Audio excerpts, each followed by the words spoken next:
Badan Intelijen Negara membantah memberikan informasi kepada Kamarudin Simanjuntak terkait kasus pembunuhan berencana yang dilakukan Ferdy Sambo terhadap Brigadir J atau Nofriansah Yosua Huta Barat.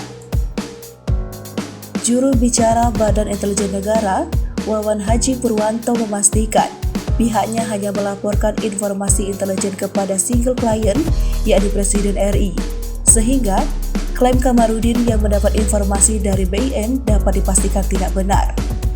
Wawan juga menegaskan bahwa BIN tidak ikut campur soal perkara pembunuhan Yosua yang melibatkan Ferdy Sambo selaku mantan perwira tinggi Polri.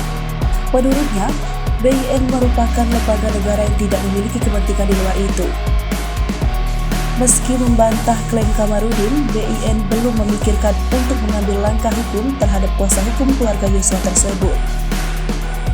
Wawan hanya menegaskan bahwa klaim yang disampaikan Kamarudin dipastikan tidak benar. Kamarudin sempat mengklaim mendapat informasi dari BIN, Polri, dan TNI terkait kasus pembunuhan Yosua. Klaim tersebut disampaikan Kamarudin saat bersaksi dalam persidangan di Pengadilan Negeri Jakarta Selatan dengan terdakwa Ferdy Sambo. Dalam kesempatan itu, Kamarudin juga mengklaim telah berhubungan dengan intelijen sejak mahasiswa. Dia bahkan sesumbar sewaktu mahasiswa pernah membela 10 orang intelijen yang disersi hingga dipecat secara tidak hormat.